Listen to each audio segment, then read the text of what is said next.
शंखनाद में आपका स्वागत है। जम्मू कश्मीर में तीसरे और आखिरी चरण का मतदान हो गया है।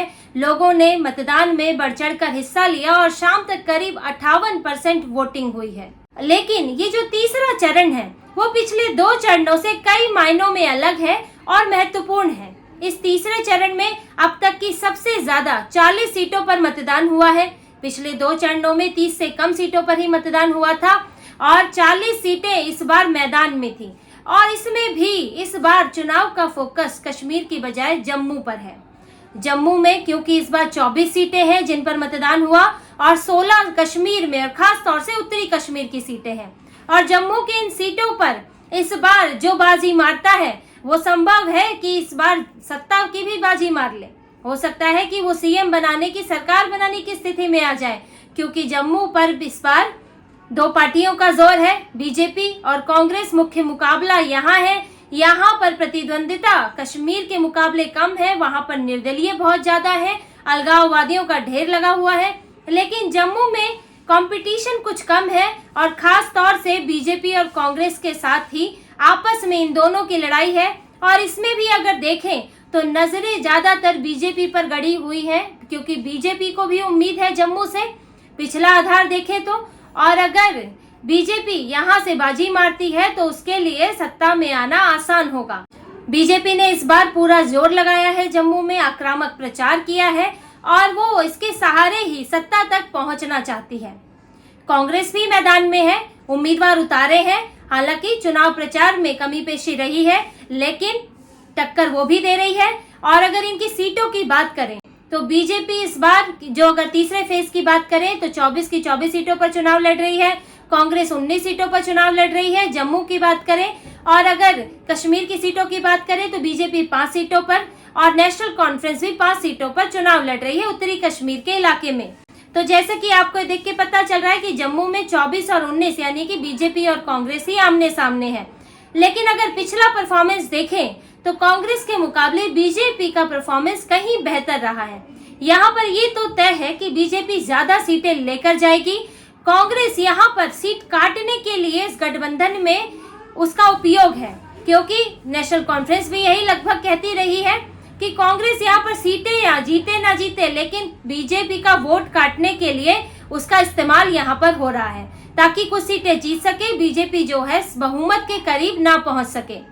क्योंकि बीजेपी का आधार पिछले कुछ चुनाव में लगातार मजबूत हुआ है और कांग्रेस का आधार कमजोर हुआ है और संगठन तो कमजोर हुआ ही है। और पिछले आंकड़ों पर अगर बीजेपी भरोसा करेगी तो इस बार जो उसका 30+ का टारगेट है वो उसके करीब पहुंच सकती है। आप पिछले विधानसभा और लोकसभा चुनाव के आंकड़े देखिए।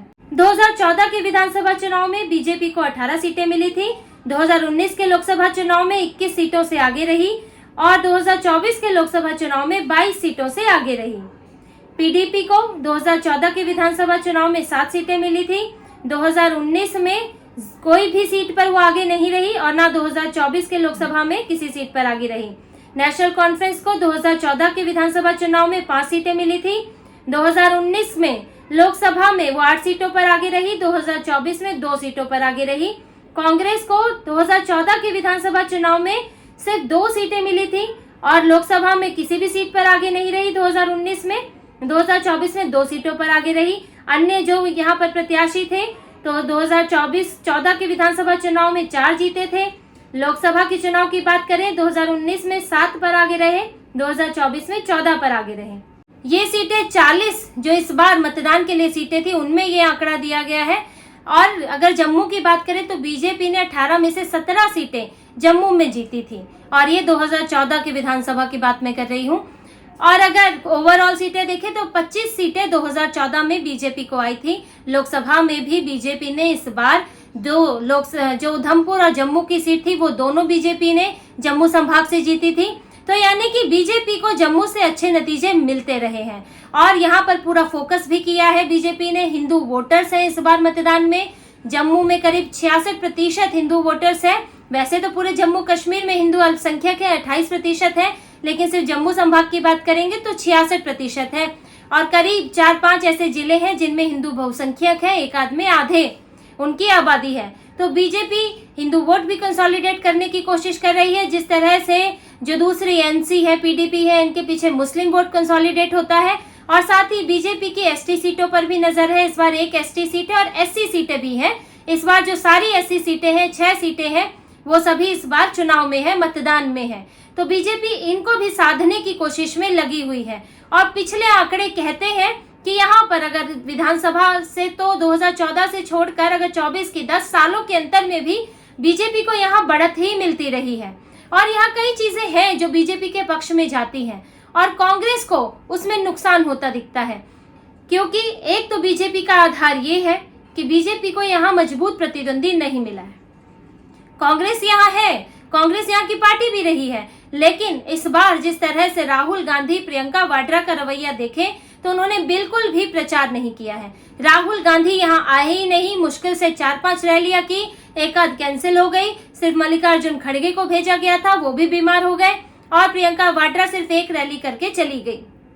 तो यहाँ पर जम्मू में ऐसा लगता है कि कांग्रेस का इंटरेस्ट ज्यादा नहीं था, क्योंकि कांग्रेस को जीतने की उम्मीद नहीं है। और राहुल गांधी जहां पर हार का डर होता है वो वहां जाते ही नहीं है। और नेशनल कॉन्फ्रेंस भी ये बात कह चुकी है उनकी अलायंस की पार्टी कि राहुल गांधी जम्मू में जाएं, कश्मीर को छोड़े, जम्मू में जाकर प्रचार करें। कांग्रेस का संगठन टूटा हुआ है, बिखरा हुआ है। हालांकि कुछ एक उम्मीदवार हैं जो सिर्फ अपने दम पर जीत सकते हैं, लेकिन कल को अगर बीजेपी या कोई और पार्टी मजबूत होकर उभरती है तो जरूरी नहीं है कि वो कांग्रेस के साथ रहे, हो सकता है पार्टी छोड़कर किसी और में चले जाए। तो कांग्रेस के लिए इस वक्त संगठन के स्तर पर बड़ी मुश्किल है, निर्दलीय है, बागी है, जिनसे कांग्रेस परेशान भी है और उत्साह भी नहीं है, क्योंकि बड़े लीडर्स वहां है ही नहीं और छोटे लीडर्स वहां के जो स्थानीय नेता हैं वो भी वहां पर मजबूत संगठन नहीं है। दूसरा, हिंदू वोटर्स, जैसे आपको बताया 66% हिंदू आबादी है।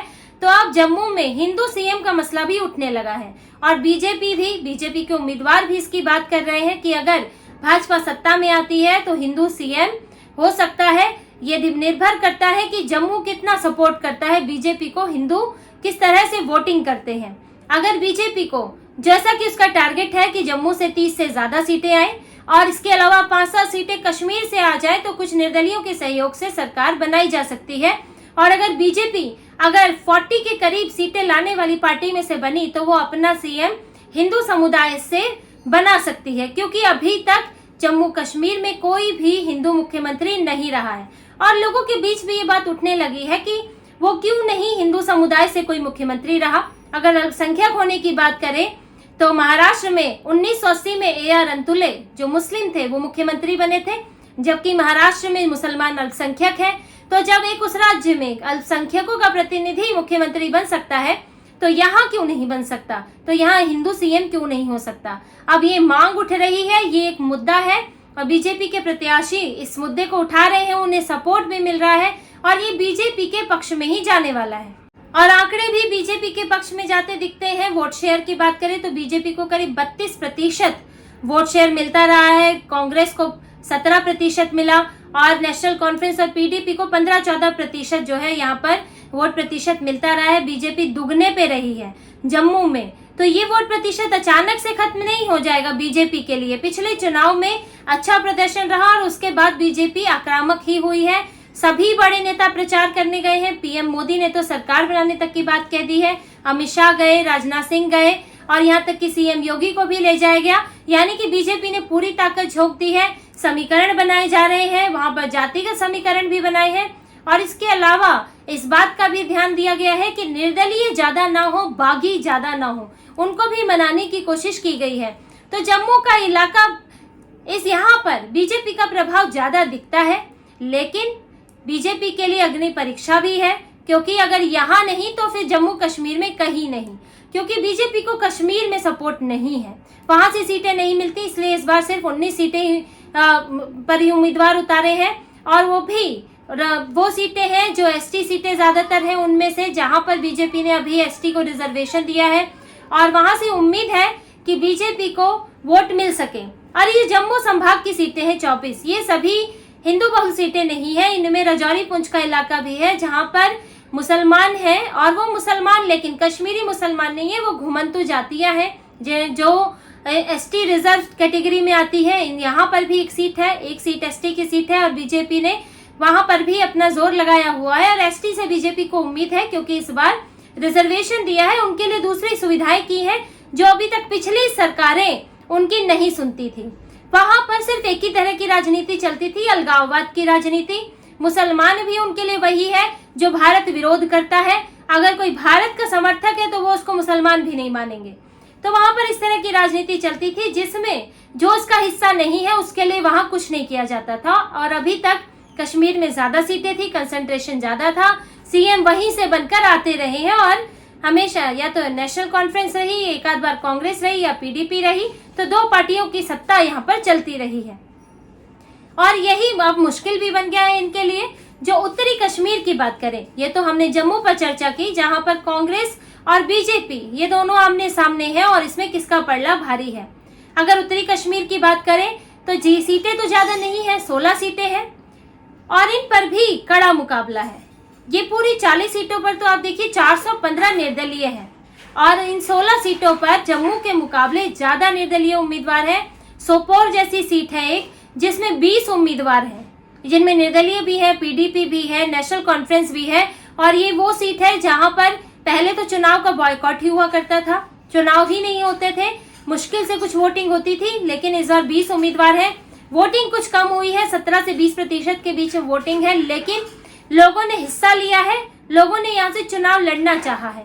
तो यहाँ पर लेकिन नेशनल कॉन्फ्रेंस और पीडीपी ये इसलिए फंस गए हैं क्योंकि इस बार यहाँ पर निर्दलीय बहुत ज्यादा है। राशिद इंजीनियर की पार्टी ने तीसरे चरण में 16 उम्मीदवार उतारे हैं और पीपल्स कॉन्फ्रेंस भी है मैदान में।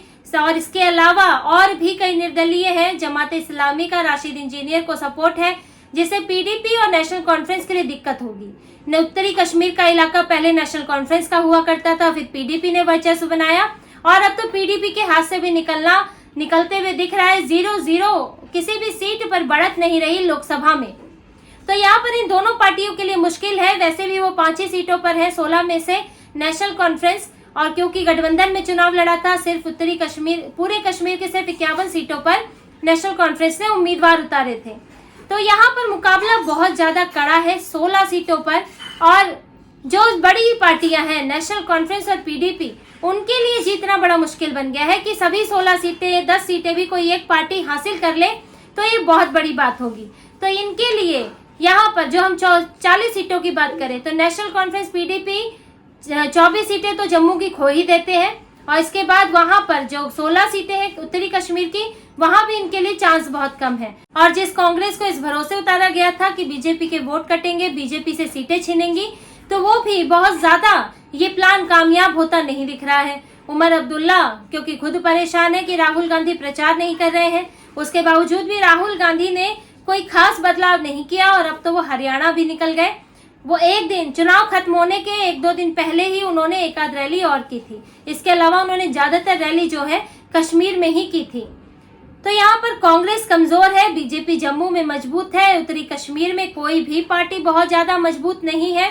तो भाजपा के लिए चांस बनता है, अगर जम्मू में बेहतर प्रदर्शन कर पाती है तो वो सत्ता में आने वाली पार्टी बन सकती है, कम से कम सबसे बड़ी पार्टी बनकर उभर सकती है। बहुमत ना भी मिले तो, बहुमत मिलना भी किसी पार्टी को बड़ा मुश्किल है, लेकिन ज्यादा से ज्यादा सीटें मिलने की बात है।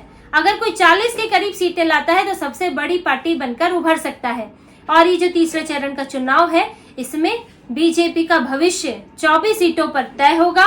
बीजेपी के लिए खुशी की वजह है क्योंकि पिछली बार अच्छा प्रदर्शन था और अगर उसी प्रदर्शन को दोहराती है, उससे बेहतर करती है, तो यहाँ से लगता है बीजेपी को इस बार 30 से ज्यादा सीटें आ सकती हैं। इस तरह के पूरे आसार हैं, अगर स्थितियां बिल्कुल ही विपरीत ना हो गई तो, क्योंकि लगता है कि यहाँ पर बीजेपी के अलावा लोग बहुत ज्यादा विकल्प किसी को देख नहीं पा रहे हैं।